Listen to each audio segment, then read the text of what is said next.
বাংলাদেশের সংবিধান এক ক্লাসে কমপ্লিট। তুমি হয়তো বুঝতে পেরেছো আজকে হচ্ছে আমাদের সংবিধানের উপরে ক্লাস হবে। তুমি যদি একজন বিশ্ববিদ্যালয় ভর্তি পরীক্ষার্থী হয়ে থাকো, তুমি হয়তো জানো যে বাংলাদেশের এই সংবিধান থেকে তোমাদের ভর্তি পরীক্ষায় অবশ্যই প্রশ্ন আসবে এবং সংবিধানের মধ্যে হচ্ছে 153টা অনুচ্ছেদ আছে। তো সবগুলো কিন্তু তোমার জন্য লাগবে না এবং সংবিধানের সাথে প্রাসঙ্গিক যে প্রশ্নগুলো তোমার জন্য প্রয়োজন সবগুলো হচ্ছে আজকের একটা ক্লাসে হচ্ছে কভার করব। এবং সংবিধানের মধ্যে তোমাদের কোন কোন জায়গা থেকে প্রশ্ন হতে পারে সেগুলো কিন্তু আমি তোমাদের ধারণা দেব। এবং তোমাদের আরেকটা বিষয় মাথায় রাখতে হবে যে এই সংবিধানের যে ব্যাকগ্রাউন্ডটা এটা কিন্তু আওয়ামী লীগের সাথে কিন্তু অনেক বেশি জড়িত। তো এই কারণে সংবিধানের যে হচ্ছে গণপরিষদ গঠিত হয় ওই সংক্রান্ত তোমাদের বিভিন্ন তথ্য না পড়লেও চলবে। এখন তোমাদের জাস্ট হচ্ছে সংবিধানের কোন কোন সেকশন গুলা কোন কোন আর্টিকেল গুলো তোমার হচ্ছে প্রয়োজন সেগুলো হচ্ছে আজকের এই ক্লাসে আমি তোমার সাথে ইন ডিটেলসে আলোচনা করব। তো এখানে আমি তোমাদের হচ্ছে কিছু ইনিশিয়াল কিছু প্রশ্ন দিয়েছি, আমাদের পরবর্তী পেজে আছে, এগুলো আমরা প্রথমে দেখবো। তারপর এই সংবিধানের মধ্যে যে আর্টিকেল যেগুলো আছে বা অনুচ্ছেদ যেগুলো আছে ওই অনুচ্ছেদ গুলোর মধ্যে কোনগুলো তোমার জন্য ইম্পর্টেন্ট সেগুলো হচ্ছে আমরা জানবো। তো আমাদের এখানে প্রথম প্রশ্নটা হচ্ছে আমাদের এই সংবিধান বা গণপ্রজাতন্ত্রী বাংলাদেশের যে সংবিধান এই সংবিধান প্রণয়নের জন্য মুক্তিযুদ্ধের পরে হচ্ছে একটা গণপরিষদ গঠিত হয়েছিল। সেই গণপরিষদই কিন্তু এই সংবিধান প্রণয়ন করেছে। এই গণপরিষদ গঠিত হয়েছিল হচ্ছে 23শে মার্চ 1972 সালে। আর এই গণপরিষদের যে আদেশ জারি সে আদেশ জারি করেছিলেন বিচারপতি আবু সাইদ চৌধুরী। গণপরিষদের সদস্য কতজন ছিলেন এই প্রশ্নটাও তোমাদের জন্য ইম্পর্টেন্ট। এটা কি হবে? 403 জন গণপরিষদের সদস্য ছিলেন। তার মধ্যে কিন্তু সবাই কিন্তু সংবিধান প্রণয়নের জন্য কাজ করেনি। তো আমরা এগুলো আমরা দেখবো। আর এখানে আমি তোমাদের হচ্ছে আরো গুরুত্বপূর্ণ কিছু তথ্য দিচ্ছি সংবিধান সংক্রান্ত। যেমন বাংলাদেশের যে সংবিধানটা আছে এই সংবিধানটা হচ্ছে লিখিত সংবিধান। আর একটা সংবিধান কিন্তু দুই রকম হয়, একটা হচ্ছে অলিখিত আর একটা হচ্ছে লিখিত। যেটা হচ্ছে অলিখিত সংবিধান ওইগুলো হচ্ছে তোমার পরিবর্তন করা যায়, আর যেগুলো হচ্ছে লিখিত সংবিধান সেগুলো হচ্ছে দুষ্পরিবর্তনীয় সংবিধান। তো এগুলো আমি তোমাদের হচ্ছে লিখে দিচ্ছি, তোমরা হচ্ছে একটু ভালো করে বুঝে নাও। তো একটা হচ্ছে লিখিত সংবিধান হয় আর একটা হচ্ছে অলিখিত সংবিধান হয়। যেটা হচ্ছে লিখিত সংবিধান এটা হচ্ছে দুষ্পরিবর্তনীয়, আর যেটা হচ্ছে অলিখিত সংবিধান সেটা হচ্ছে সুপরিবর্তনীয়। ঠিক আছে? তো এগুলো হয়তো তোমরা জানো। এখন আমাদের এই সংবিধানের মধ্যে পৃথিবীর সংবিধানের মধ্যে সবচাইতে ছোট সংবিধান হচ্ছে ইউএসএ বা যুক্তরাষ্ট্রের সংবিধান, এবং পৃথিবীর সবচাইতে বড় সংবিধান হচ্ছে ইন্ডিয়া বা ভারতের। ঠিক আছে? ইন্ডিয়া বা ভারতের সংবিধান হচ্ছে পৃথিবীর সবচাইতে বড় সংবিধান। আর যেটা হচ্ছে ইউকে বা যুক্তরাজ্য, এই যুক্তরাজ্যের সংবিধান কিন্তু এই অলিখিত সংবিধানের যে কথা বললাম এটা কিন্তু অলিখিত সংবিধান। এবং এই যুক্তরাজ্যের যে সংবিধানটা আছে এটা কিন্তু অনেকটাই হচ্ছে কাস্টম নির্ভর। কাস্টম মানে কি জানো? কাস্টম মানে হচ্ছে প্রথা, প্রথা নির্ভর। ঠিক আছে? হয়তো তোমরা এই তথ্যগুলো অনেকে জানতে পারো অনেকে নাও জানতে পারো, আমি তোমাকে একটু ধারণা দিলাম। এখন হচ্ছে আমাদের সংবিধানের এখানে আমি কিছু টিক আকারে তোমাদের প্রশ্ন দিয়েছি, এর হচ্ছে আমাদের যে আর্টিকেল গুলো আছে বা অনুচ্ছেদ গুলো আছে এগুলো হচ্ছে আমরা দেখবো। তো এখানে আমাদের হচ্ছে বেশ কিছু প্রশ্ন দেয়া আছে, এগুলো তোমাদের জন্য আমি মানে 50-50% বলছি, কারণ তোমাদের প্রথমে বলেছি যে এই সংবিধান আসলে আওয়ামী লীগের সাথে অনেক বেশি প্রাসঙ্গিক যখন হচ্ছে রচিত হয়েছে। তো সে কারণে তোমাদের এই গণপরিষদ এই জায়গা থেকে তোমাদের প্রশ্ন আসতেও পারে নাও আসতে পারে। তো তারপরে তোমরা একটু দেখবা, এগুলো তোমাদের জন্য ইম্পর্টেন্ট, যে গণপরিষদের প্রথম স্পিকার কে ছিলেন? শাহ আব্দুল হামিদ। আর প্রথম ডেপুটি স্পিকার গণপরিষদের তিনি কে ছিলেন? মোহাম্মদ উল্লাহ। আর এই সংবিধান রচনা কমিটির সদস্য কতজন ছিলেন? 34।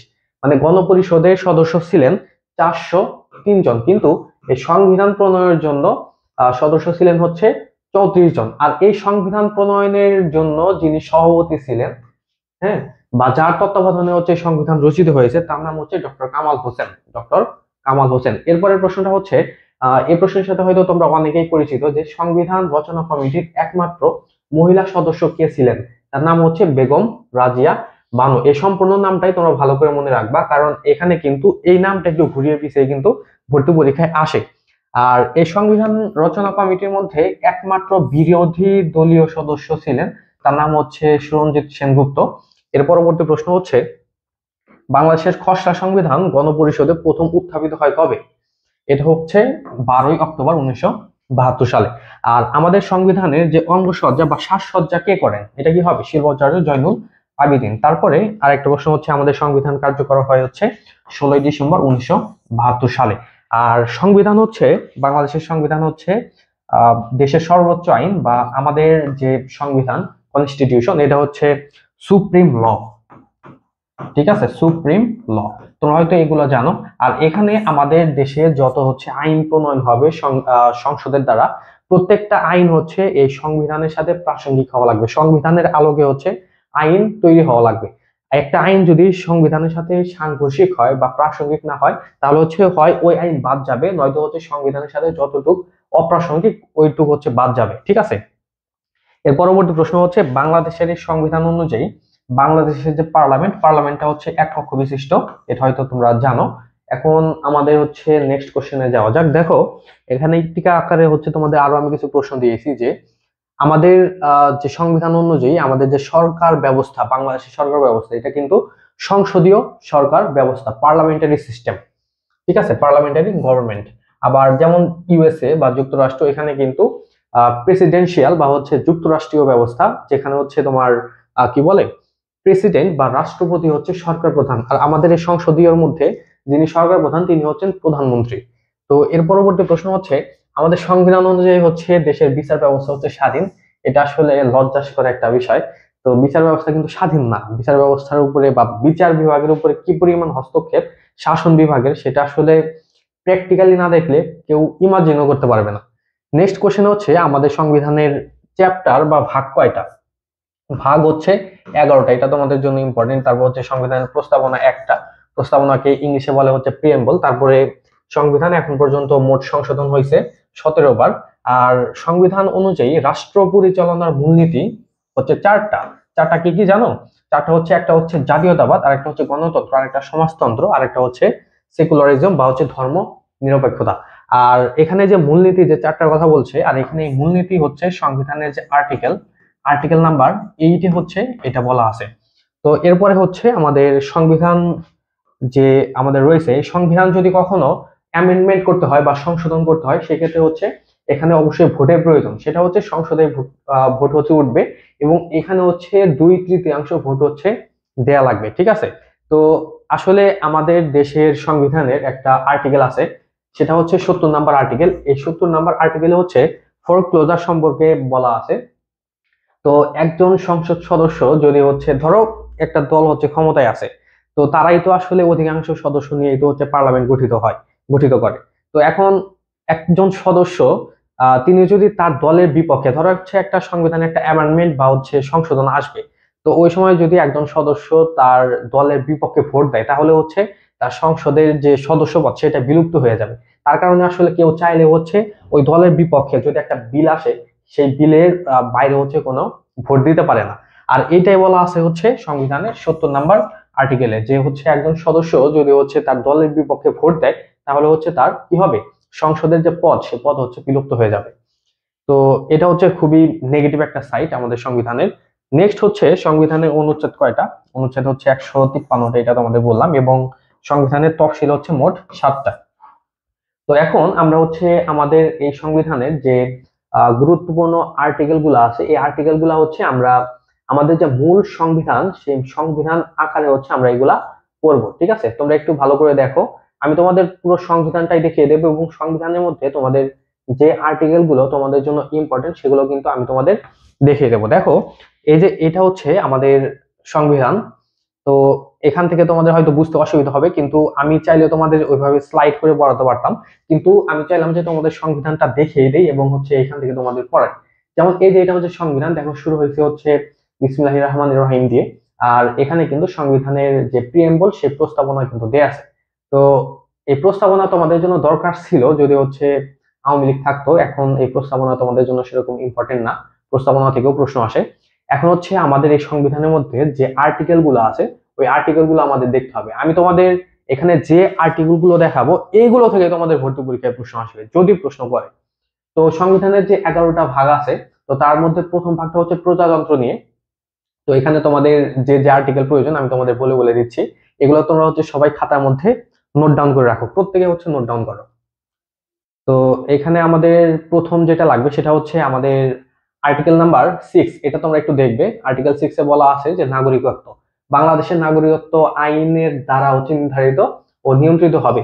তো এটা হচ্ছে তোমাদের মানে যে আর্টিকেলের যে মেইন যে অংশটা আছে ওইটা হচ্ছে তোমার লাগবে। যেমন এখানে আর্টিকেল নাম্বার 6 এটা, তো আর্টিকেল এই যে 6 এর কথা যে বলছি, আমি একটু কালারটা চেঞ্জ করি তোমাদের বোঝার সুবিধার্থে। এই যে আর্টিকেল নাম্বার 6 এটা, এবং এখানে বলা আছে নাগরিকত্ব, তোমাদের এইটুক পড়লেই হবে। এরপর যে দেখো এই যে এই অংশগুলো যে দেয়া আছে, এগুলো তোমাদের হচ্ছে না পড়লেও চলবে, এগুলো তোমাদের লাগবে না। তোমাদের জাস্ট হচ্ছে সেকশনের মধ্যে বা আর্টিকেলের মধ্যে যে জিনিসটা বলা আছে তোমাদের সেটাই লাগবে। তো আর্টিকেল নাম্বার 6 তোমাদের লাগবে। এরপর তোমাদের লাগবে হচ্ছে, তোমাদের অনেক কিছু বাদ যাবে, অনেক কিছু বাদ যাবে। এরপর তোমাদের লাগবে, আমি একটু তোমাদের সময় নিয়ে নিচ্ছি, তোমরা একটু দেখো। যেমন এখানে তোমাদের হচ্ছে এই যে 8 নাম্বার সেকশনের কথা আমি তোমাদের যে বলছিলাম, 8 নাম্বার অনুচ্ছেদ, এখানে বলা আছে যে মূলনীতি সমূহ। আমাদের সংবিধানের অনুযায়ী হচ্ছে আমাদের মূলনীতি হচ্ছে চারটে, একটা হচ্ছে জাতীয়তাবাদ, আর একটা সমাজতন্ত্র, একটা গণতন্ত্র, আর একটা হচ্ছে ধর্মনিরপেক্ষতা। এখানে যে চারটা মূলনীতি আছে, এই চারটা মূলনীতির কিন্তু আবার সেকশন কিন্তু দেয়া আছে, আর্টিকেল দেয়া আছে, সরি সেকশন হবে না। সংবিধানে আসলে এগুলাকে অনুচ্ছেদ বা হচ্ছে আর্টিকেল বলা হয়, এগুলোকে ধারা বলা হয় না। আর এখানে দেখো 7 খ, 7 খতে হচ্ছে একটা আহ বিষয় উল্লেখ করা আছে, সেটা হচ্ছে সংবিধানের যে মৌলিক যে হচ্ছে আমাদের বিধানাবলী আছে বা মৌলিক অধিকার, যেটা হচ্ছে আমাদের সংবিধানের আর্টিকেল নাম্বার 26 থেকে 47 পর্যন্ত আছে, এগুলা হচ্ছে সংশোধনের অযোগ্য, এগুলো হচ্ছে সংশোধন করা যাবে না, এটার কথা বলা হচ্ছে এই জায়গায়। তো এটা তোমাদের দেখালাম। এখন আমাদের নেক্সট যেটা হবে হচ্ছে সংবিধানের 8 নাম্বার আর্টিকেলে, যেটা আমি তোমাদের বললাম মূলনীতি সম্পর্কে বলা আছে। এরপর তোমাদের লাগবে হচ্ছে সংবিধানের 9 নাম্বার আর্টিকেল। 9 নাম্বারে বলা আছে যে আমাদের জাতীয়তাবাদ, ঠিক আছে, জাতীয়তাবাদ সম্পর্কে বলা আছে, ওইটা তোমাদের লাগবে, ওটা তোমরা লিখে রাখো। তারপর হচ্ছে 10 নাম্বার, 10 নাম্বারে বলা আছে যে সমাজতন্ত্রের কথা। এই সমাজতন্ত্র তোমাদের জন্য ইম্পর্টেন্ট, যেটা হচ্ছে তোমরা মনে রাখবা, যদিও বাংলাদেশে কোনো সমাজতন্ত্র নেই, সংবিধানে বলা থাকলেও নেই। তারপর হচ্ছে 11 নাম্বার আর্টিকেল, এখানে বলা আছে যে গণতন্ত্রের কথা, যে আমাদের যে 4টা মূলনীতি আছে তার মধ্যে 3 নাম্বার যে মূলনীতি সেটা হচ্ছে গণতন্ত্র ও মানবাধিকার, এটা হচ্ছে আমাদের আর্টিকেল নাম্বার 11-তে বলা আছে। তারপর ধর্মনিরপেক্ষতা বা ধর্মীয় স্বাধীনতা, এটা বলা আছে আমাদের অনুচ্ছেদ নাম্বার 12-তে। তো এই পর্যন্ত তোমাদের যা যা দেখালাম এগুলো তোমরা দেখবে ভালো করে। এরপর তোমাদের লাগবে হচ্ছে, আমাদের এখন একটু নিচে যেতে হবে। তো এরপরে আমাদের, আমি এখানে তোমাদের যেগুলো দেখাবো এইগুলো থেকে তোমাদের ভর্তি পরীক্ষায় প্রশ্ন আসবে যদি সংবিধান থেকে প্রশ্ন হয়। এরপরে তোমাদের হচ্ছে এই যে 17 নাম্বার যে আর্টিকেল আছে, যে অবৈতনিক ও বাধ্যতামূলক শিক্ষা, এটা তোমাদের জন্য ইম্পর্টেন্ট। এরপরে আমি একটু মার্ক করে দিতে পারছি না, কারণ এখানে আমি যদি মার্ক করে করে দেই তাহলে হচ্ছে ভিডিওটা একটু বেশি লং হয়ে যাবে। আমি তোমাদের জাস্ট হচ্ছে বলে দিচ্ছি, এগুলো তোমরা একটু লিখে রাখবে। হ্যাঁ, আমি তোমাদের যেগুলোর কথা বলবো সেগুলো লিখে রাখবে। এরপর হচ্ছে 19 নাম্বার যে হচ্ছে আর্টিকেল আছে, এখানে হচ্ছে সুযোগের সমতার কথা বলা আছে, এটা তোমরা মনে রাখবা। এরপর তোমাদের একদম যাওয়া লাগবে হচ্ছে আমাদের 22 নাম্বার আর্টিকেলে। 22 নাম্বার আর্টিকেলে বলা আছে যে হচ্ছে নির্বাহী বিভাগ থেকে হচ্ছে বিচার বিভাগ পৃথকীকরণ। তো এখানে আমি তোমাদের হচ্ছে দুই একটা ইনফরমেশন দেই, সেটা হচ্ছে আমাদের 1 নভেম্বর, 1 নভেম্বর, আচ্ছা একটা ইংলিশ একটা বাংলা হয়ে গেল, দুঃখিত। 2007, 2007-এ হচ্ছে আমাদের নির্বাহী বিভাগ থেকে হচ্ছে বিচার বিভাগ পৃথক হয়েছে একটা মামলার মাধ্যমে। সেই মামলার নাম হচ্ছে মাজদার হোসেন মামলা। হ্যাঁ, তো ওই সময় হচ্ছে এই মামলা আসলে আরো আগের ছিল। তো এই মামলায় 400 নাকি 500 সামথিং, আমার এক্স্যাক্টলি এই মুহূর্তে মনে নেই, বিচারক, অধস্তন আদালতের বিচারক হচ্ছে একটা মামলা করেছিল যে বিচার বিভাগ আলাদা হওয়া লাগবে। তো ওইটা রায় আসছিল হচ্ছে 1 নভেম্বর 2007 সালে। তো আমাদের, তোমরা হয়তো অনেকে জানো যে বর্তমানে হচ্ছে বিজেএস পরীক্ষা হয়। বিজেএস মানে হচ্ছে বাংলাদেশ জুডিশিয়াল সার্ভিস পরীক্ষা, যেখান থেকে হচ্ছে জজ নিয়োগ করা হয়। তো এটা কিন্তু 2007 সালের পরে থেকে চালু হয়েছে। তো এটার আগে কিন্তু বিসিএস ছিল, এই বিসিএস থেকে হচ্ছে জজদের নিয়োগ দেওয়া হতো। তো এখন কিন্তু দুইটা আলাদা হয়ে গেছে। যেহেতু আলাদা হয়ে গেছে তার কারণে এখন বিসিএস থেকে হচ্ছে যারা সহকারী জজ হয় তাদের হচ্ছে এখান থেকে নিয়োগ দেওয়া হয়। তো এটা হয়তো তোমরা বুঝতে পেরেছো। তো এই আর্টিকেলটা কিন্তু আমাদের জন্য ইম্পর্টেন্ট। এরপরে তোমাদের যেতে হবে হচ্ছে একবারে এই যে 23 নাম্বার যে আর্টিকেলটা আছে, এটা তোমরা একটু দেখবে। এটা হচ্ছে উপজাতি সংক্রান্ত বিভিন্ন তথ্য হচ্ছে 23 নাম্বার আর্টিকেলে বলা আছে, এটা তোমাদের জন্য ইম্পর্টেন্ট। আমি তোমাদের যেগুলো বলছি সবাই হচ্ছে নোট ডাউন করে রাখো, লিখে রাখো। যদি তুমি হচ্ছে চালাক চতুর স্টুডেন্ট হও অবশ্যই তোমার লিখে রাখা প্রয়োজন। এরপরে আমাদের আসতে হবে হচ্ছে তৃতীয় ভাগে। তৃতীয় ভাগ হচ্ছে 26 থেকে শুরু, যেটা হচ্ছে মৌলিক অধিকার। এইটা হচ্ছে তোমাদের জন্য ইম্পর্টেন্ট। এখানে তোমাদের 26 থেকে শুরু করে 42 পর্যন্ত তোমাদের হচ্ছে সবগুলোই পড়তে হবে। তো এখানে দেখো আমাদের 26 নম্বরে বলা আছে যে মৌলিক অধিকারের সহিত অসামঞ্জস্য আইন বাতিল, বা মৌলিক অধিকারকে ভায়োলেট করে, এটা মানে এরকম যদি কোনো আইন তৈরি হয় তাহলে ওইটা হচ্ছে বাতিল হয়ে যাবে, ওইটা আর মানে বলবৎ থাকবে না, ওইটা বাতিল, এটার কথা বলা আছে এখানে। তারপর হচ্ছে 27-এ বলা আছে যে আইনের দৃষ্টিতে সমতা, সকল নাগরিক হচ্ছে আইনের দৃষ্টিতে সমান সুযোগ সুবিধা পাবে, এটা বলা আছে 27 নম্বরে। 28 হচ্ছে ধর্ম প্রভৃতি কারণ হচ্ছে বৈষম্য করা যাবে না, ঠিক আছে। একজন মানুষ যে ধর্মেরই হোক না কেন তাকে বৈষম্যের উপরে ফেলানো যাবে না, ওইটা বলা আছে হচ্ছে 28 নাম্বার অনুচ্ছেদে। তো এরপরে 29 নম্বর অনুচ্ছেদ, সেটা হচ্ছে তোমাদের জন্য খুবই ইম্পর্টেন্ট, সেটা হচ্ছে সরকারি নিয়োগ লাভের সমতা। তো তোমরা জানো যে আমাদের যে হচ্ছে কোটা নিয়ে আন্দোলন হলো কিছুদিন আগে, জুলাই আগস্টে। তো ওই সময় কিন্তু মানে মেইন ফ্যাক্ট ছিল যে এইটা, যে 29 নম্বর আর্টিকেলে বলা ছিল যে সরকারি নিয়োগ লাভের সুযোগের সমতা, মানে সরকারি চাকরিতে যারা নিয়োগ পাবে সবার হচ্ছে সমান সুযোগ সুবিধা থাকবে, এটা আছে সংবিধানের 29 নম্বর আর্টিকেলে কিন্তু এটা বলাই আছে। তো এইটা নিয়ে কিন্তু তোমাদের প্রশ্ন হতে পারে, ঠিক আছে। এরপরে আমাদের যেগুলো লাগবে আমি দেখছি, তোমাদের যে 30 নাম্বার, এটা হচ্ছে বিদেশি খেতাব প্রভৃতি গ্রহণ নিষিদ্ধকরণ। মানে একজন ব্যক্তি যদি দেশের বাইরে থেকে কোনো খেতাব পায় তাহলে হচ্ছে অবশ্যই রাষ্ট্রপতির আগে হচ্ছে অনুমোদন লাগবে ওইটা গ্রহণের আগে, ওইটাই বলা আছে 30-এ। 31-এ হচ্ছে আইনের আশ্রয় লাভের অধিকারের কথা বলা আছে 31-এ, এটা তোমাদের জন্য ইম্পর্টেন্ট। আইনের আশ্রয় লাভের অধিকার 31। 32 তোমাদের লাগবে যে জীবন ও ব্যক্তি স্বাধীনতার অধিকার রক্ষণ। 33-এ হচ্ছে গ্রেপ্তার ও আটক সম্পর্কে রক্ষা কবচ, মানে একজন মানুষকে চাইলে গ্রেপ্তার করা যাবে না, ঠিক আছে, তার অধিকার থাকবে। তো এটা বলা আছে 33-এ। তারপর 34-এ হচ্ছে জবরদস্তি শ্রম নিষিদ্ধকরণ। মানে এখানে তোমরা হচ্ছে তোমার এত কিছু পড়া লাগবে না, তুমি হচ্ছে জাস্ট এখানে যে এটা দেয়া আছে যে জবরদস্তি শ্রম হচ্ছে নিষিদ্ধকরণ, তুমি 34-এ এটা জাস্ট করবা তাহলেই তোমার হবে।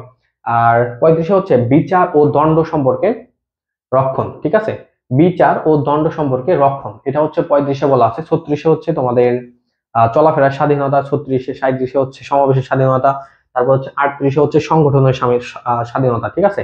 তো এগুলো তোমাদের মাঝে আমি জানি যে তোমরা অনেকে হচ্ছে এগুলো গুলিয়ে ফেলো, তার কারণে তোমরা যখন সংবিধানের এই আর্টিকেল গুলো পড়বে, যখন বিশেষ করে তুমি মৌলিক অধিকারটা পড়বা, তখন অবশ্যই তুমি খাতায় লিখে রাখবে এবং ওইটা তুমি হচ্ছে মানে বারবার পড়বা। ধরো সকালে পড়লা, দুপুরে পড়লা, রাতে আবার পড়লা, তাহলে দেখবা যে 2 দিনের মধ্যেই এটা তোমার ক্লিয়ার হয়ে গেছে, সমস্যা হবে না। এগুলো কিন্তু তোমার লাগবে, ঠিক আছে, মৌলিক অধিকারের সবগুলোই লাগবে, শুধু হচ্ছে 44 থেকে 47 পর্যন্ত এগুলো লাগবে না।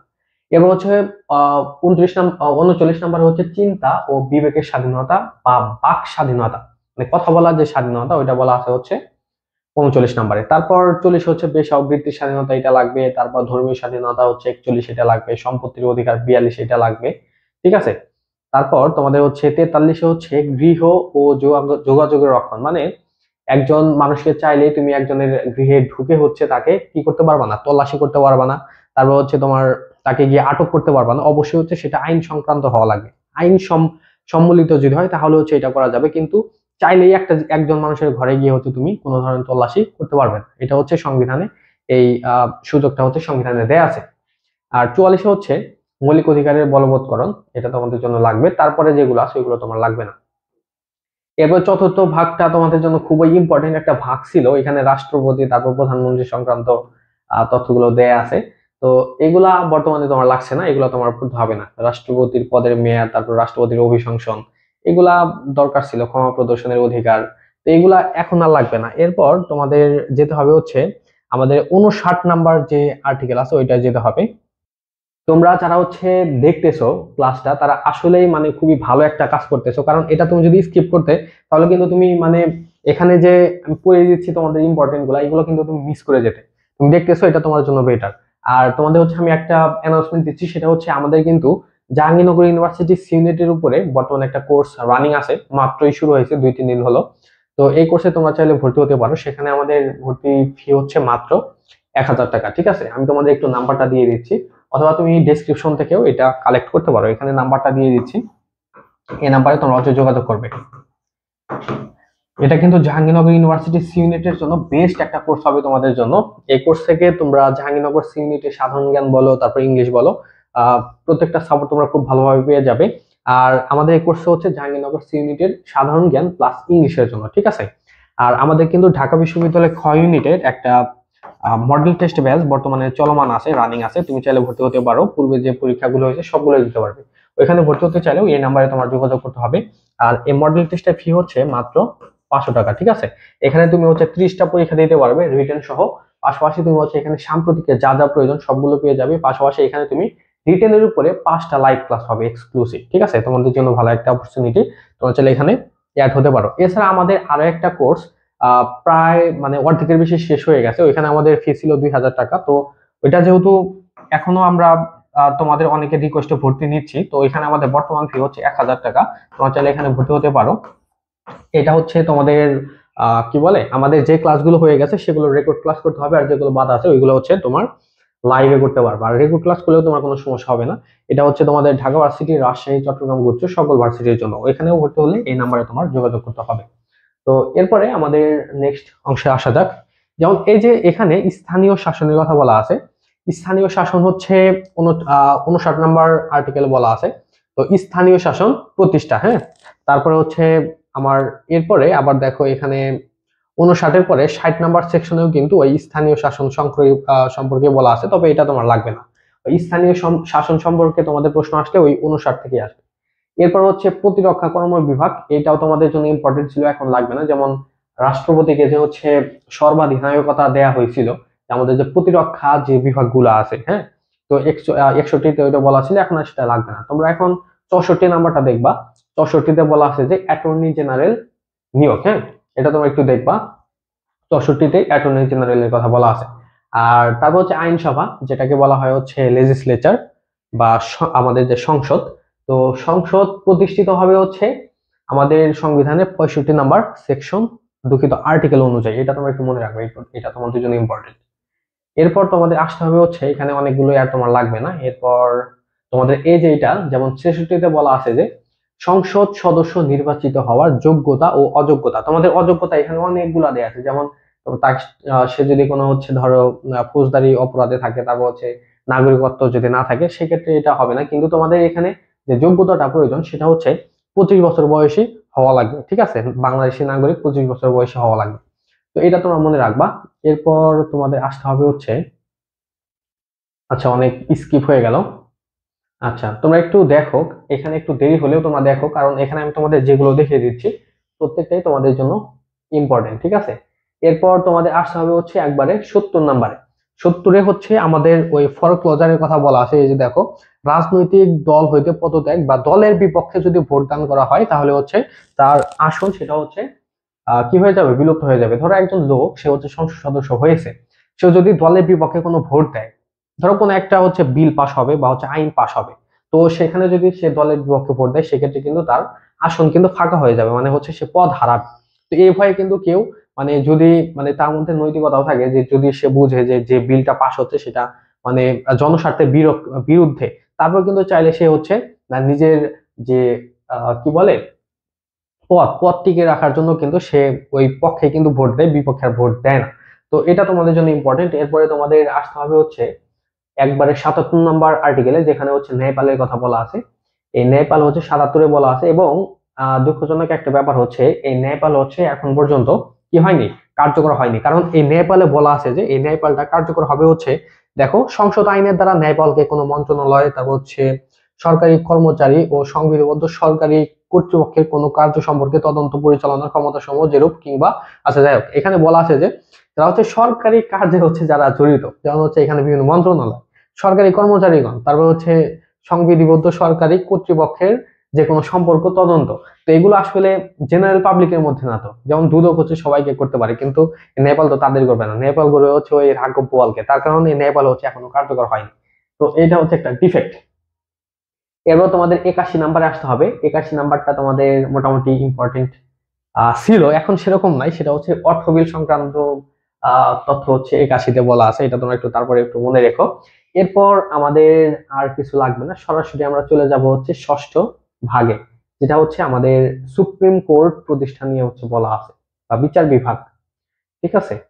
আর 93-তে অধ্যাদেশ সম্পর্কে বলা ছিল, তো এটা তোমরা একটু দেখে নিও। যেমন এখানে আমাদের 94 নাম্বার যে হচ্ছে আর্টিকেল, এখানে বলা আছে সুপ্রিম কোর্ট প্রতিষ্ঠা।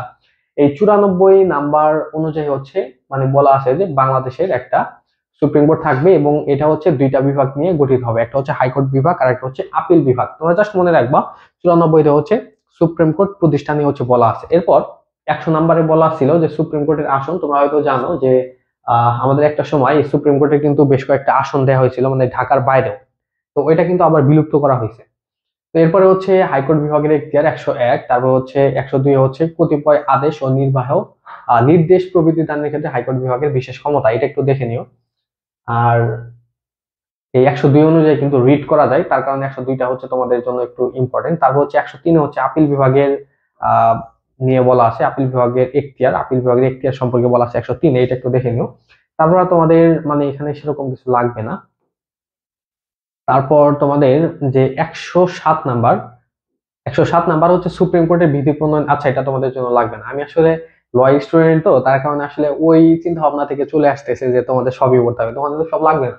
তারপর হচ্ছে 108 এতে বলা আছে যে সুপ্রিম কোর্ট হবে হচ্ছে কোর্ট অফ রেকর্ড, ঠিক আছে, কোর্ট অফ রেকর্ড সম্পর্কে বলা আছে 108 নাম্বার অনুচ্ছেদে। এরপর আদালত সমূহের উপর তত্ত্বাবধান ও নিয়ন্ত্রণ, এটা হচ্ছে 109 বলা আছে যে অধস্তন যে আদালত গুলো আছে বা জেলা পর্যায়ে যে আদালত গুলো আছে এগুলোর উপরে হচ্ছে এই সুপ্রিম কোর্টের হাইকোর্টের হচ্ছে কি থাকবে, নিয়ন্ত্রণ থাকবে, এটা হচ্ছে 109 বলা আছে।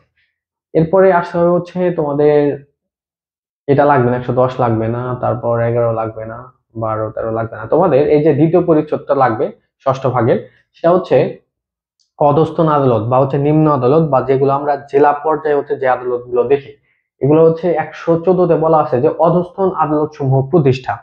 114 অনুযায়ী হচ্ছে অধস্তন আদালত হচ্ছে প্রতিষ্ঠিত হবে। এরপর অধস্তন আদালতের নিয়োগ এগুলো তোমার লাগবে না। এরপর হচ্ছে 117টা তোমার দেখতে হবে, এটা হচ্ছে প্রশাসনিক ট্রাইব্যুনাল। তোমার প্রশ্ন হতে পারে যে প্রশাসনিক ট্রাইব্যুনাল হচ্ছে সংবিধানে কোন জায়গায় বলা আছে, 117 নাম্বারে। এরপর আমরা চলে যাব হচ্ছে সরাসরি নির্বাচনে, আমরা নির্বাচনে আসবো। যেমন এখানে দেখো আমাদের 118, এখানে বলা আছে যে নির্বাচন কমিশন প্রতিষ্ঠা, এটা তোমাদের জন্য ইম্পর্টেন্ট একটা প্রশ্ন। তো এই আর্টিকেলটা তোমরা একটু মনে রাখবে, 118 দুঃখিত। তারপর 119, এখানে বলা আছে নির্বাচন কমিশনের দায়িত্ব, এই প্রশ্নটাও তোমাদের জন্য ইম্পর্টেন্ট, এটা তোমরা দেখবা। মানে এখানে তোমরা জাস্ট আর্টিকেলটা দেখবা এবং এখানে যে মানে হেডওয়ার্ড যেটা দেয়া আছে ওইটা হচ্ছে তোমরা দেখবা, তাহলেই তোমার হবে, এর বাইরে দেখতে হবে না।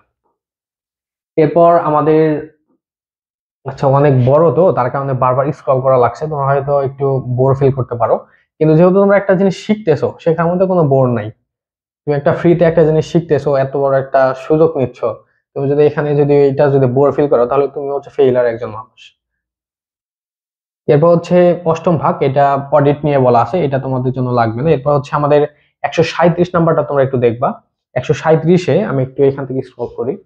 137-এ হচ্ছে বলা আছে যে আহ আচ্ছা এই যে আমাদের যে পিএসসি বা সরকারি কর্ম কমিশন, তো যেখান থেকে বিসিএস নিয়োগ হয় ওইটা কিন্তু 137 নাম্বার আর্টিকেলে কিন্তু বলা আছে, ঠিক আছে।